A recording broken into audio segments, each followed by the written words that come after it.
Oi, seja bem-vindo ao canal Professora Nerd. Eu sou Francinete Coutinho e esse é mais um vídeo do quadro Os Dados do Mestre, falando hoje a respeito das regras de magia no sistema Daimon. Se você curte o sistema Daimon e quer fazer um mago super poderoso no sistema para arrasar na próxima campanha, não saia daqui, que depois da vinheta eu te conto como você pode fazer isso. Até já!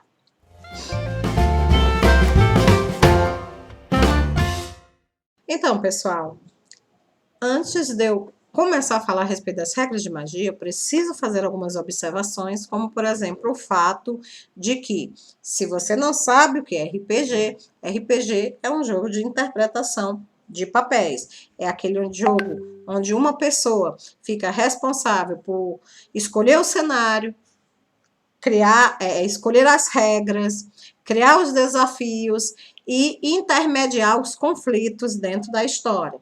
Os outros membros do grupo, por sua vez, ficam responsáveis em criarem e interpretarem personagens que irão viver as aventuras propostas pelo narrador.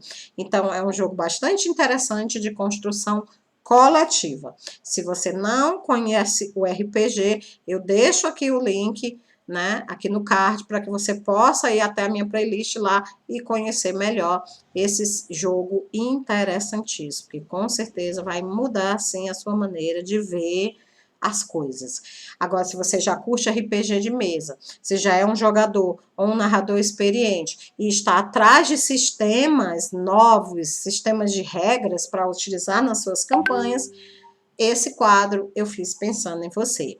Os Dados do Mestre é um quadro onde eu falo a respeito de sistemas de RPG. Falando hoje a respeito do sistema Daimon, que é um sistema brasileiro, criado por Marcelo Deldébio Norson Butrio, é um sistema editado pela editora Daimon e que originalmente se dedicava a trabalhar com histórias de terror sobrenatural. Então, se você curte, né, terror sobrenatural, o sistema Daimon foi feito pensando em você. No entanto, gente, nunca é demais deixar claro que Daimon ele é um sistema genérico. Isso quer dizer o quê? Que ele pode ser adaptado para qualquer tipo de campanha. Eu quero jogar uma campanha de samurai, posso em Daimon? Pode. Eu quero jogar uma campanha de anime, posso? Pode. Eu quero jogar uma campanha de super-heróis, eu posso nesse sistema? Pode. Ele é um sistema genérico, é claro. O narrador, ele terá que ou possuir o suplemento adequado para esse cenário, ou então, mesmo que ele não tenha um suplemento, ele só basta que ele tenha um pouco de experiência no RPG suficiente para fazer alguma adaptação que se torne necessária ao longo da história, tá? E assim, esse não é o primeiro vídeo que eu falo sobre o sistema Daimon, eu fiz já falando a respeito da criação de personagem, do sistema de combate, dos pontos heróicos e de várias outras coisas. Se, no entanto, você não viu esses vídeos, o card também tem o link, vai lá dar uma olhadinha e conhecer melhor esse sistema interessantíssimo. Já conhece? Só quer saber como funcionam as regras de magia? Beleza. É exatamente sobre isso que esse vídeo vai falar, sobre as regras de magia. Não é o meu primeiro vídeo falando sobre regras de magia, que na verdade já é o quarto vídeo, tá? Então, no card, os links dos outros 3 vídeos anteriores também estará disponível. Antes de eu falar propriamente a respeito das regras de magia, eu quero que vocês entendam que eu dividi esse estudo das regras de magia, que é muito amplo, eu dividi em 3 etapas. A primeira etapa eu já concluí, foram os 2 primeiros vídeos, é a etapa onde eu falei a respeito de o que é magia nesse cenário, como a magia se comporta, quais as mitologias que endossam essa magia. Eu falei a respeito da Cabala, árvore da vida, dos sefirotes, eu falei a respeito do triângulo de formas, né, criar, controlar, entender. Eu falei a respeito dos caminhos da magia, né? Então, se você quer saber mais sobre o que é magia, como ela se comporta, como é a teoria da magia no sistema Daimon, volta lá e assiste os 2 vídeos. Ah, professor, isso pode esperar. eu só quero é as regras, porque eu já tô narrando, já tô aqui com a campanha já feita, já narrei a introdução, mas tô meio enrolado em algumas regras aqui. Se esse é o seu caso, você quer partir direto para as regras, esse é o segundo vídeo da segunda etapa, onde eu falo realmente sobre as regras de RPG. No primeiro vídeo, eu falei a respeito de pontos de foco, com aprimoramentos mágicos, né, que é a forma que aprimoramento de poderes mágicos, que é a forma que você tem para se tornar um mago. Falei a respeito de focos, nomenclatura, distribuição dos focos entre caminhos e formas, tá? Então, é extremamente necessário que você volte e assista o vídeo de número 3 da etapa de regras de magia. Volta lá para você poder seguir daqui em diante sabendo tudo. Nesse vídeo, a última parte que eu falei foi a respeito de grimório pessoal, tá? Eu falei grimório pessoal, eu falei no vídeo anterior, é como se fosse um caderno de receita que o mago tem. Nesse caderno estão escritas todas as suas magias e todos os seus rituais. Isso é necessário por quê? Dois motivos. Primeiro, o mago não tem aquela memória, né? Nem todo mago tem aquela memória eidética, né, eterna, que nunca esquece. Na verdade, a maioria dos magos, ele faz uma magia hoje, daqui a 3 meses ele não lembra mais as palavras que ele usou, os fetiches que ele usou, as chaves místicas. Então, para que daqui a 3 meses ele seja capaz de fazer aquela magia de novo, ele escreve aquela magia no seu grimório. O segundo motivo é porque cada mago tem uma maneira única de criar uma magia. Então, 2 magos podem fazer a mesma magia, podem até conseguir o mesmo resultado, mas com certeza, quando você olhar no grimório de um e olhar no grimório do outro, você vai ver que cada um deles usou particularidades diferentes na criação da magia. Vamos supor que eles iam invocar uma fênix. Um deles usou uma pena de fênix. O outro pode ter simplesmente utilizado uma fênix de madeira entalhada como fetiche, tá entendendo? Um deles usou a palavra que essa pena me conduza para, né, me conduza para as mansões celestiais. O outro utilizou pelo poder desta figura que manifeste-se. Então, quer dizer, cada mago vai usar frases diferentes, gestos diferentes, fetiches diferentes. Para isso ele precisa escrever, né? É por isso que não dá para depois o mago pescar. Ei, como é que faz mesmo aquela magia, hein? Da fênix? Qual é as palavras mesmo? O outro mago não vai saber, porque se o outro mago já tiver feito uma magia parecida, ele vai ter o seu próprio jeito de fazer. Então, o grimório é essencial. A gente parou fazendo a seguinte pergunta no vídeo passado: como é que se escreve o grimório? Vamos lá responder? Vem comigo.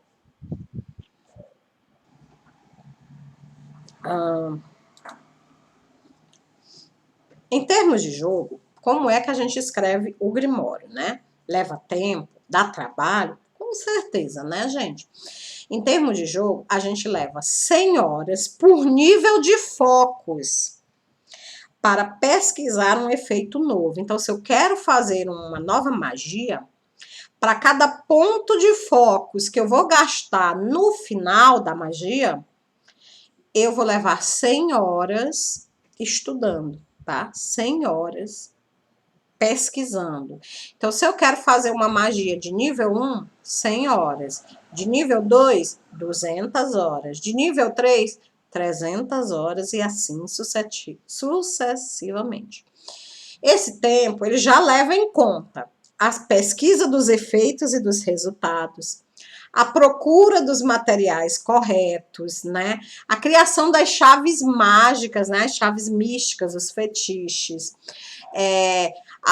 Já leva também em consideração, né, a mentalização da forma pensamento correta e a canalização da energia astral. Então, você leva 100 horas, fazendo tudo isso, juntando todas essas informações para você produzir um novo efeito. E por novo efeito, entenda uma nova magia, tá?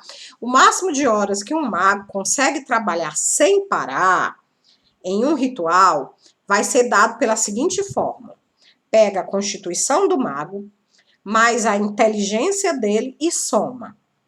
Depois que somar, divide por 2. O resultado é o número de horas que o mago vai levar. Porque se você está pensando que, eu vou começar agora, não vou mais dormir, vou passar 100 horas estudando direto, narrador, para poder fazer essa magia mais rápido. Não, você não é máquina, né? Você precisa se alimentar, você precisa descansar. O seu próprio corpo precisa descansar, porque canalizar a energia mística deixa você fadigado, deixa você, né, cansado. Então, não, existe um limite, existe um máximo de tempo que você pode trabalhar. E esse tempo depende da sua constituição e da sua inteligência. Quanto mais saudável, melhor constituição você tiver, mais você vai aguentar estudar.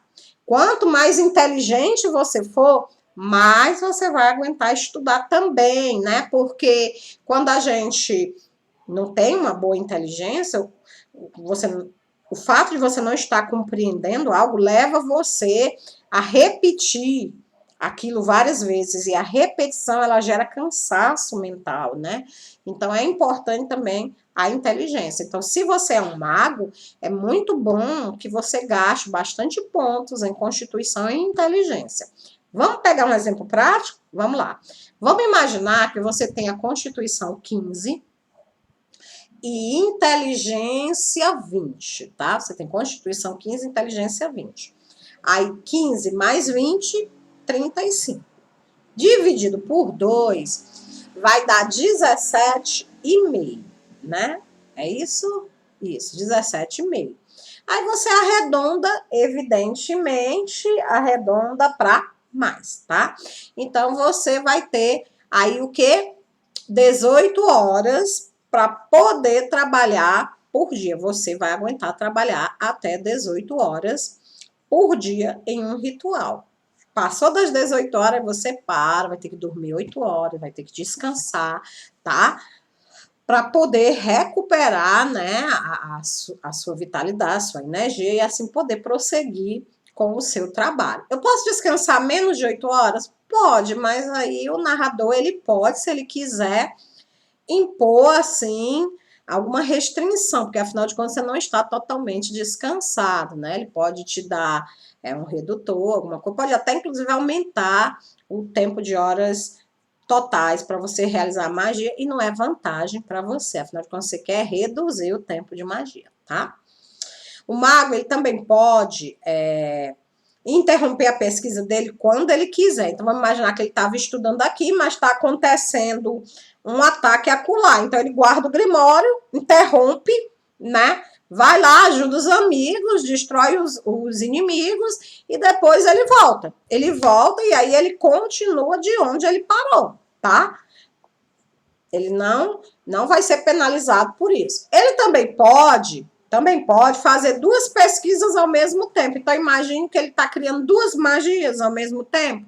E está criando uma magia de paralisação e ele está criando uma magia de cegueira. As 2 ao mesmo tempo. Ele pode fazer isso? Pode. Ele só tem que pegar o tempo máximo de horas que ele pode estudar num dia e dividir entre as 2, tá?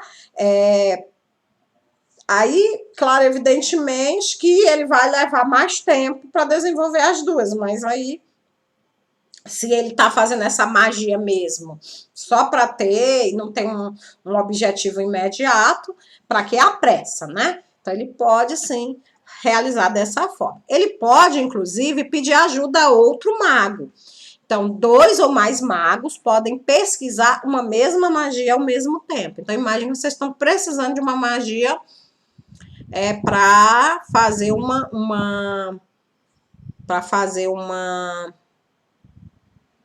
digamos assim, para fazer uma ponte, né? Uma ponte sobre um desfiladeiro para o grupo poder atravessar. Aí tem 2 magos no local. Esses 2 magos, eles podem trabalhar ao mesmo tempo nessa magia. Para isso, claro, tem algumas ressalvas, vamos ver quais são. Você vai dividir o número de horas necessária para a realização do ritual pelo número de magos, né? Então, se eu preciso de uma magia de nível 2, que é 200 horas, cada mago vai ter que trabalhar 100 horas, tá? Porque eu estou dividindo para 2 magos, né? O máximo de magos que pode ajudar numa magia é 5, tá? Porque, como você bem sabe, gente demais, ao invés de ajudar, faz é atrapalhar, né? Muita gente se metendo e no final, em vez de ajudar, faz atrapalhar. Então, o máximo de magos que podem se reunir para fazer a mesma magia é 5. E aí você pega a quantidade de horas, vamos supor que sejam 200 horas, e divide entre os 5 magos, tá? Mas preste atenção. O número de horas que o grupo vai poder trabalhar vai depender do valor de concentração, do menor valor de concentração dos magos. Então, vamos supor que tem um grupo aí de 3 magos trabalhando numa magia, né? Aí vamos supor que o mago A consegue trabalhar 10 horas, o mago B consegue trabalhar 8 horas e o mago C só consegue trabalhar 5 horas. Se vão trabalhar os 3 juntos, eles só poderão trabalhar 5 horas, tá? Eles terão que ir no passo, no ritmo do mago mais fraco, do mago com menor poder de concentração. Tá? Em alguns casos, isso pode até ser uma desvantagem para o grupo. Qual é a vantagem? A vantagem é que no final do processo, os 3 magos serão capazes de realizar aquela magia. Os 3 magos vão aprender a magia, tá?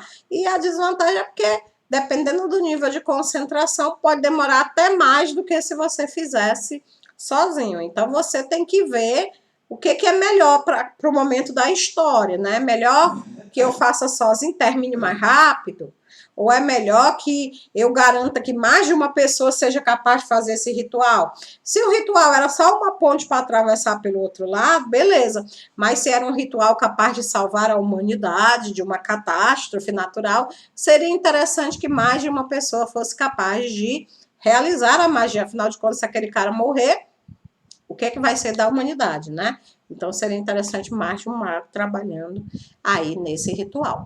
Enfim, gente, é isso, tá? Então, se você vai fazer o seu grimório pessoal, tem que levar todos esses detalhezinhos. E se você vai fazer, não, porque se você vai jogar com o mago, você tem que fazer, né? Você vai ter que fazer. E ao fazer o seu manual, né? O seu grimório pessoal, você vai ter que levar todas essas regras em consideração, tá bom? Muito bem.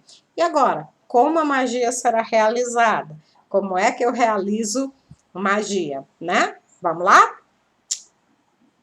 Muito bem, vamos lá. Como a magia será realizada, né? Eu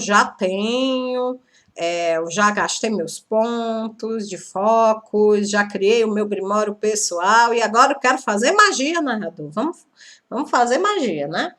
Como é que eu faço essas magias, tá? Normalmente, quando a gente realiza campanhas em Daimon, onde há magos, há uma preocupação muito grande com a questão, né, da interpretação. Isso por quê? Isso porque todo sistema de RPG, ele tem regras para magia, tá? Qual você pode ser mago em 3DT, em D&D, você pode ser mago em Storyteller, pode ser mago em Roll-Equipe, onde você quiser, tá? Mas a magia em Daimon, ela é uma magia muito interpretativa, tá? Uma magia onde se espera que o mago ele dê de si, né, uma interpretação melhor, ele dê de si uma paixão maior na interpretação no momento em que ele vai realizar esses rituais de magia. Por exemplo, se você tem um jogador ruim, né, em coisas de magia, vamos supor um jogador ruim, né? E um jogador bom, interpretando a mesma magia. A magia deles é lançar uma bola de fogo, né? O jogador ruim, né? Aquele jogador que ou ruim porque é preguiçoso, desleixado, descuidado, não tá nem aí, ou apenas tadinho, é inexperiente mesmo, tá começando a jogar agora, ainda não tem, né, assim, digamos assim, um parâmetro para poder interpretar, e aí o narrador tem que ter tem que ter a maturidade de perceber qual dos dois casos é, né? Porque o primeiro caso ele deve ser punido e o segundo caso ele deve ser ensinado, né? Se o cara não interpreta porque ele não quer, porque ele tá com preguiça, porque ele, vou fazer de qualquer jeito, ele deve ser punido. E como é que ele vai ser punido? Através de pontos de experiência, né? O narrador pode e deve diminuir a experiência daquele jogador, porque ele não está interpretando direito. Afinal de contas, se não era para interpretar, ele podia estar jogando em qualquer outro sistema.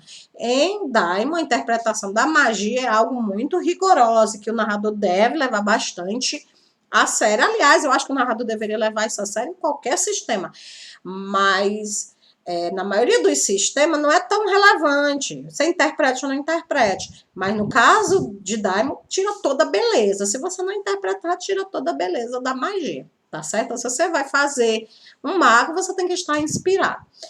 O segundo caso é o novato, tadinho. Ele nunca fez aquilo, né? Então ele começou a jogar hoje a primeira vez. Aí ele tá tentando e o narrador vai punir ele por ele não saber? Não, né? Claro que o narrador não vai fazer isso. O narrador vai ensinar. O narrador vai orientar, vai até ele pegar aquela magia dele e reformular diante dos olhos dele, mostrar como ele pode fazer aquilo melhor, para que ele vá vendo exemplos, né? E aí ele aprenda, claro, a ser um bom mago, né? A interpretar bem um mago, que não é uma tarefa fácil, viu, gente? Interpretar mago, nenhum sistema é uma tarefa fácil, tá bom? Mas como seria, então, o embate dos dois tipos de mago? Você tem aqui o mago ruim e o mago bom. O mago ruim vai lançar a bola de fogo. Ele olha para o narrador e diz: eu jogo uma bola de fogo nele. Rola os dados, soma o dano. Acabou. Tá certo? Isso aí é um jogador que tem que se entender qual é o problema dele, né? Por que ele está insistindo em ser um mago? Afinal de contas, ele poderia só estar batendo com um machado, com um martelo, seria mais prático, mais fácil, não estaria roubando a beleza da magia, né? Da cena de magia.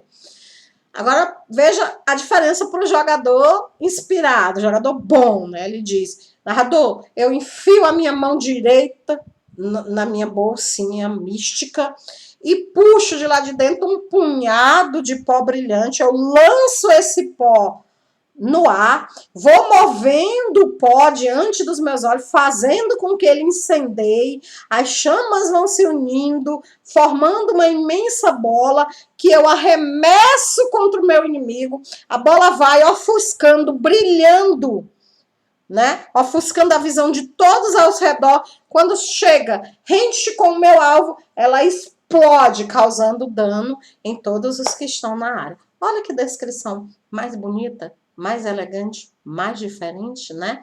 Vai fazer todo mundo que está ao redor ficar, caramba! Mesmo que depois, quando você bater lá os pontos, a magia tenha causado um dano bem pequenininho, mas ninguém vai ligar para isso porque ficou todo mundo preso, foi na interpretação, né? Então, interpretar magia em Daimon requer, né? Requer, assim, um teor artístico. É claro que com o tempo e boa vontade, qualquer pessoa consegue aprender, né, gente? Consegue, você pode até, inclusive, fazer realmente o seu grimóriozinho lá, escrever mesmo, de verdade, num caderninho, as palavras que você vai falar, né? Se você quer ser aquele mago elegante e tudo, tá bom? Vamos, então, aprender como se realiza magia nesse sistema? Vamos lá. Primeiro, o que é que eu preciso ter para realizar um ritual mágico? Quais são os componentes? Vamos lá. o canalizador. Quem é o canalizador, gente? Isso, o mago. O cara que vai canalizar a energia da roda dos mundos, vai puxar a energia das rodas do mundo para ele. Então, primeiro, eu preciso do canalizador, preciso do mago. Segundo, eu preciso das chaves místicas, tá? E o que são chaves místicas? São os gestos, são as frases, são os objetos que ele vai utilizar, tá?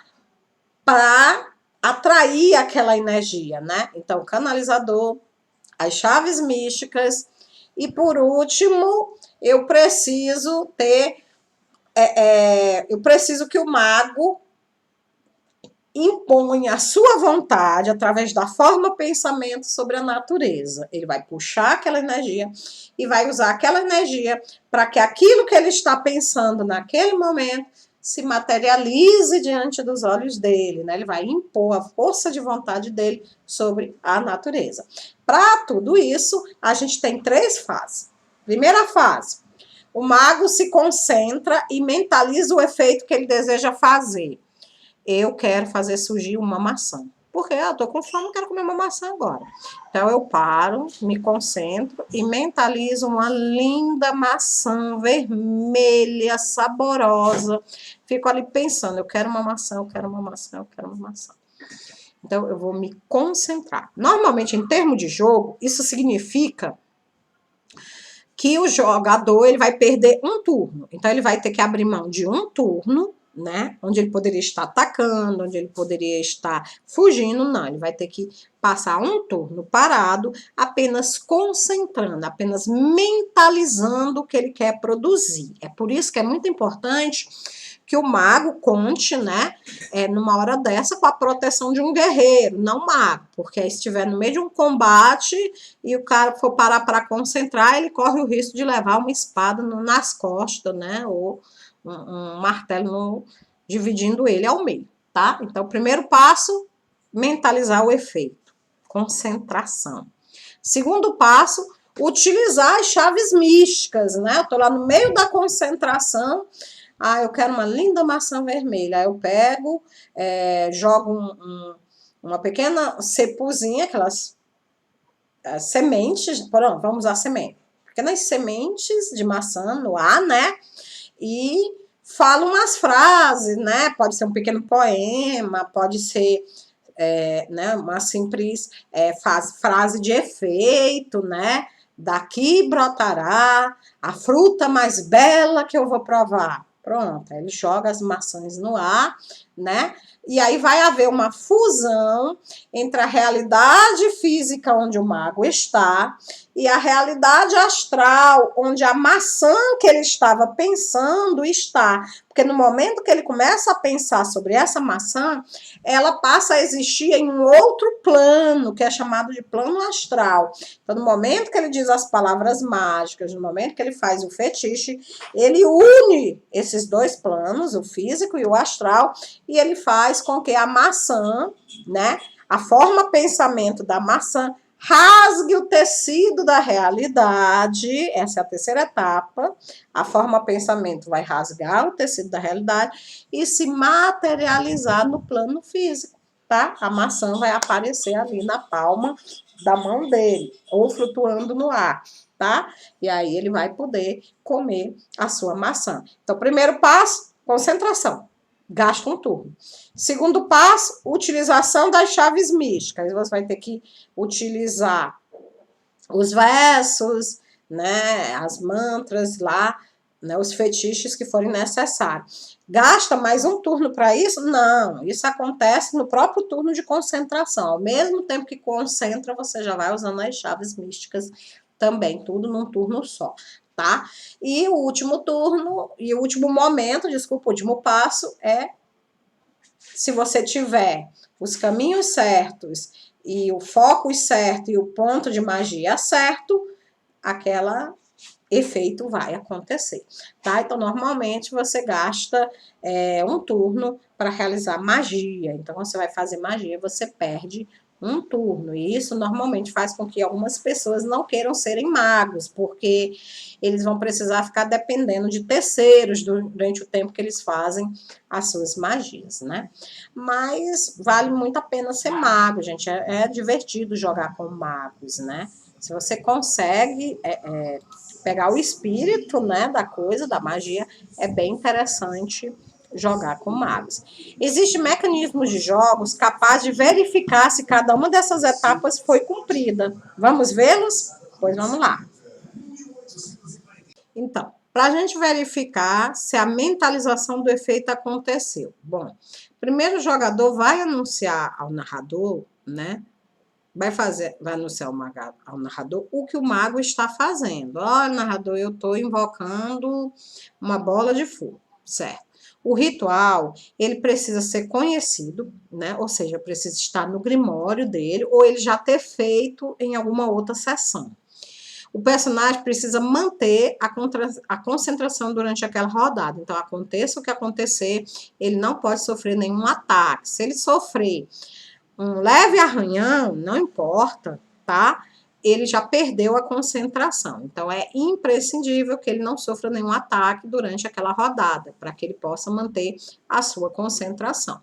Então, se ele prova que já fez essa magia antes, ou através do seu grimório, ou porque ele já fez em outras sessões, e se ele consegue ficar uma rodada sem sofrer nenhum ataque, ele conseguiu mentalizar o efeito. Não precisa de nenhum teste para isso, é automático. Ele mentalizou, tá bom? Ele só precisa ficar uma rodada sem sofrer dano. As chaves místicas, como é que eu sei se a parte das chaves místicas realmente aconteceu ou não? Primeiro, narrador, você tem que verificar se o personagem ele possui focos suficientes para realizar o efeito. Então, imagine que ele quer fazer uma magia, uma bola de fogo com focos 4, mas ele só tem focos 3. Então, nem adianta perder tempo com isso, né? Ele nunca vai fazer uma magia de focos 4 se ele só tem 3, tá? Não dá. Mas se ele tiver realmente o foco necessário, a gente vai para a segunda parte. A gente vai verificar se as chaves que estão em sua posse, né, são corretas, se elas são iguais às que estão descritas.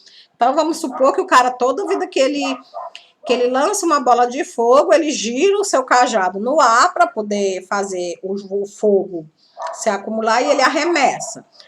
Mas agora ele está sem o cajado dele foi roubado, ele está sem o cajado. Se ele está sem o cajado, ele não tem a chave mística necessária para lançar a bola de fogo, então ele não pode fazer a magia, tá certo? Então, a segunda parte é ver se ele está, né, com as chaves corretas. E aí, gente, a gente tem que levar em consideração que toda magia, ela tem uma chave específica diferente, tá? Então, cada magia tem as suas chaves únicas, né?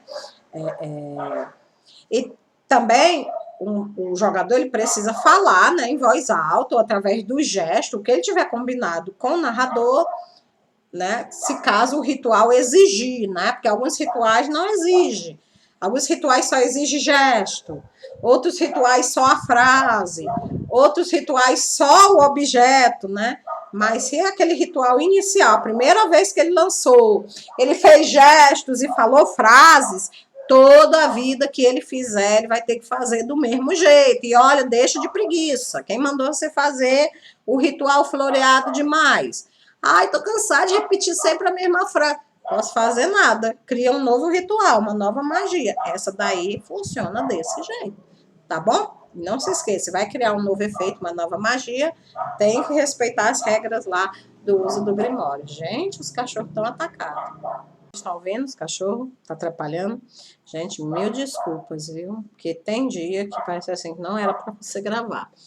Bom, feito tudo isso, eu tenho focos, eu tenho as chaves místicas, eu sei fazer a magia, né? Ela tá no meu grimório, eu sei fazer. Eu consegui passar pelo período de concentração e tenho foco suficiente. O que está faltando? Eu tenho que pagar pela magia. Pagar? Eu tenho que pagar pela magia. Vala-me Deus do céu, como é que eu pago, professora? você paga através de uma moeda mística chamada pontos de magia. E eu tenho? Tenho. Todo mago já começa com uma determinada quantidade de pontos de magia.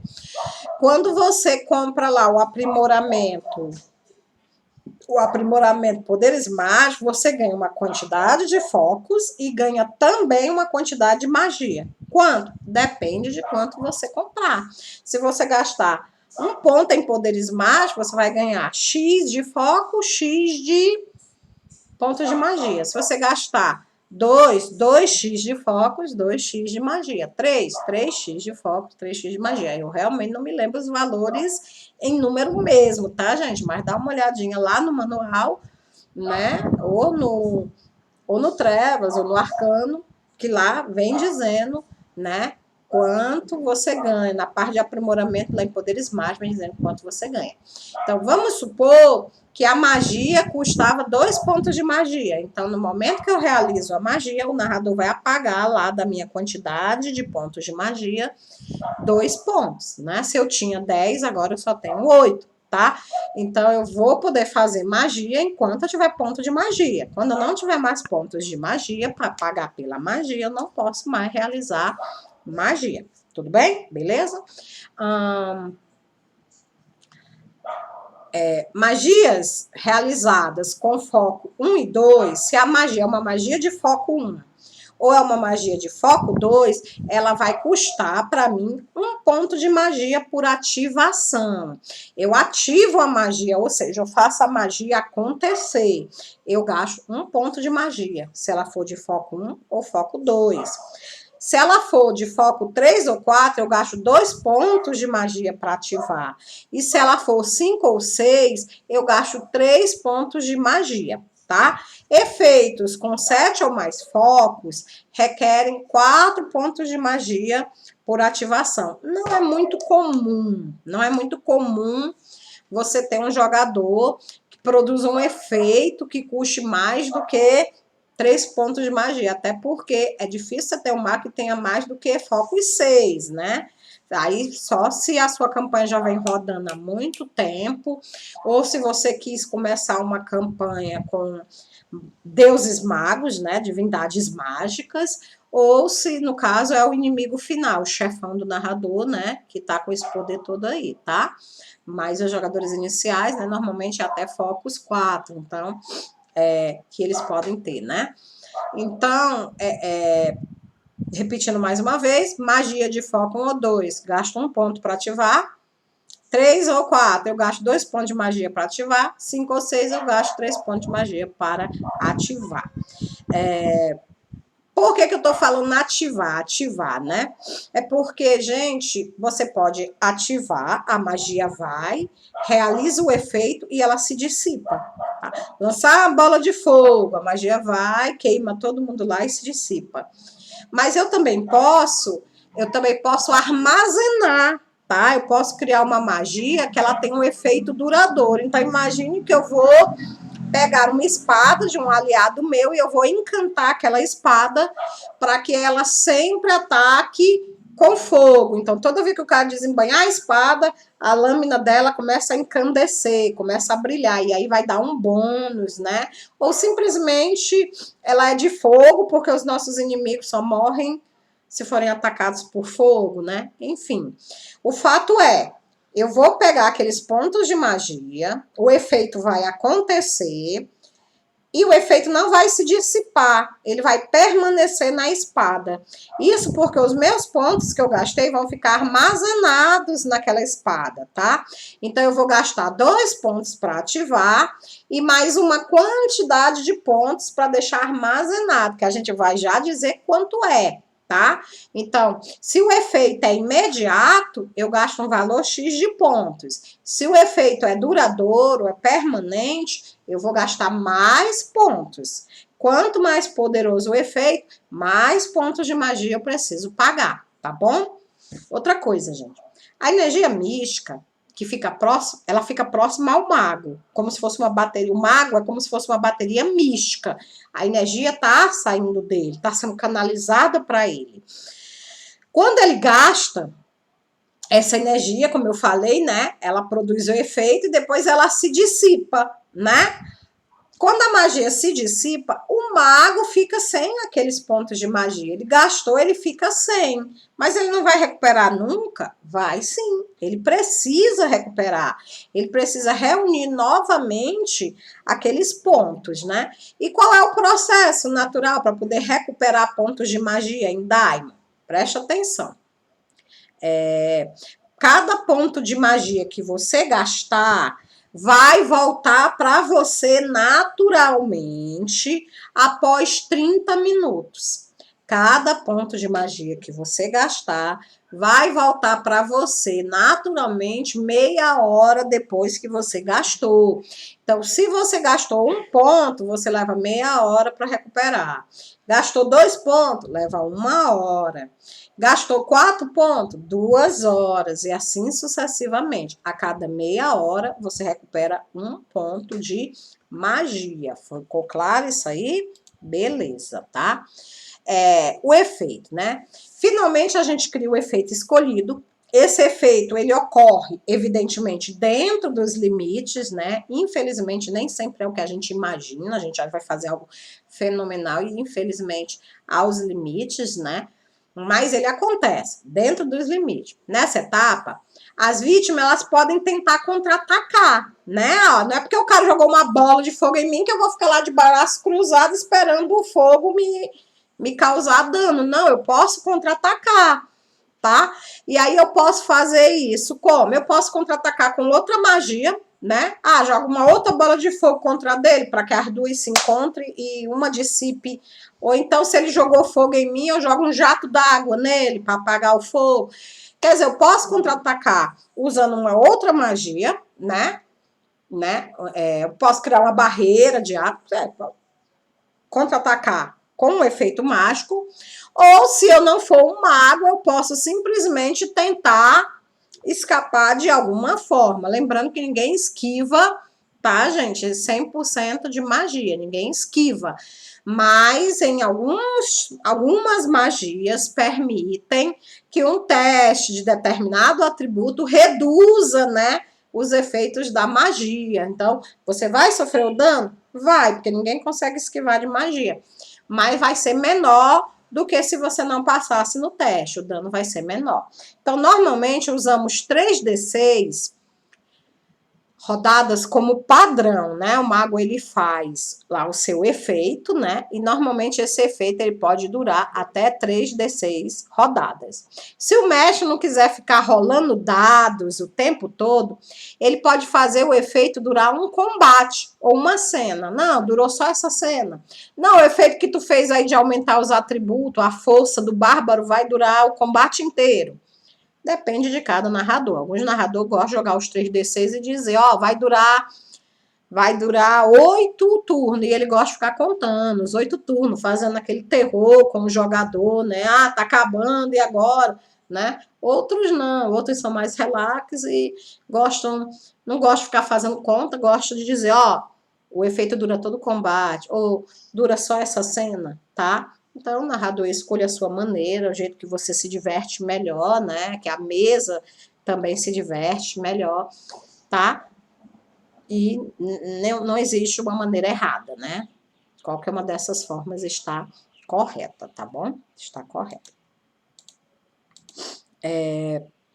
Bom, pessoal, então a gente viu, né? A gente viu como ocorrem as magias, a gente viu o que é necessário para lançar uma magia, a gente falou sobre as chaves místicas, falamos sobre os pontos de magia, como se gasta, como se recupera, quanto eu preciso para realizar uma magia de determinado foco. E lembra que eu falei que algumas magias elas têm efeito imediato e outras magias elas ficam acumuladas? Pois é mais ou menos sobre isso que a gente iria falar a partir desse ponto. A partir desse ponto, a gente iria falar a respeito de magias espontâneas e de rituais, tá? Mas como esse vídeo tá ficando muito longo, eu vou ter que deixar esse conteúdo para o nosso próximo encontro. Então, no nosso próximo encontro, nós vamos continuar estudando as regras de magia, falando a respeito dos tipos de magias e rituais existentes. Então, tem muita regra ainda interessante para ser falada, tá? Então, não esqueça, se você não for inscrito, de se inscrever, tá? E de ativar o sininho para você receber o nosso próximo vídeo, onde a gente vai concluir as regras de magia, tá ok? E se é a sua primeira vez no meu canal, por favor, se inscreva, tá?